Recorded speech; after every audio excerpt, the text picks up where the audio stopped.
Dobrý deň a vítajte v ďalšej videorecenzii z webu androidportal.sk. Moje meno je Lukáš Zachar a dnes som si pre vás prichystal konečne niečo celkom rozumné.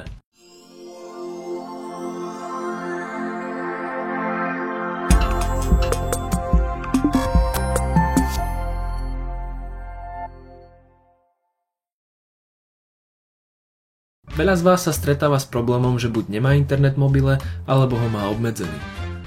Surfovanie s takýmto limitom dokáže byť úplne na nič. Našťastie existuje aplikácia ako tá, ktorú vám predstavím dnes. Volá sa Pocket a je to výborný pomocník pre tých, čo nechcú prečerpať svoj limit, ale aj pre ľudí, ktorí prebehnú 1000 stránok, z ktorých sa im páčia 3 články, no kým prídu domov, tak zabudnú, kde ich videli.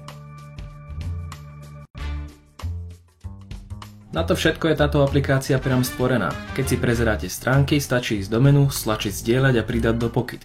Článok sa stiahne a vy si ho budete môcť prečítať kľudne aj bez internetu. Túto skutočne vychytanú záležitosť umocňuje spôsob, akým sa uložené články priamo v aplikácii zobrazia. Máte na výber plnú stránku alebo si jednoducho môžete prepnúť obsah len na text.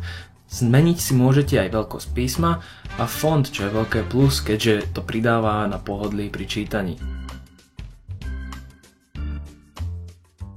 Aby toho nebolo málo, tak Pocket vám bude fungovať v takmer všetkých prehliadačoch, či už na mobile alebo na počítači. A to je niečo, čo z tejto aplikácie robí skutočného pomocníka. Prezeráte si článok na počítači, stlačíte pridať do Pocket a je to. Máte to uložené aj v telefóne a článok si v kľude prečítate aj v autobuse, vlaku alebo kdekoľvek inde. Celkovo je pre mňa Pocket neodlúčiteľnou súčasťou mojej produktivity a pohodlia. Fakt, že mám prístup ku všetkému obsahu, ktorý sa rozhodnem uchovať na všetkých zariadeniach, je pre mňa a myslím, že pre veľkú hromadu ľudí niečo, čo by nemalo chýbať na každom smartfóne. Na Google Play Store si ho môžete stiahnuť úplne zadarmo a potom už len stačí užívať v zdraví. Všetky odkazy nájdete v popise pod videom alebo v odkaze na článok, ktorý je taktiež pod videom.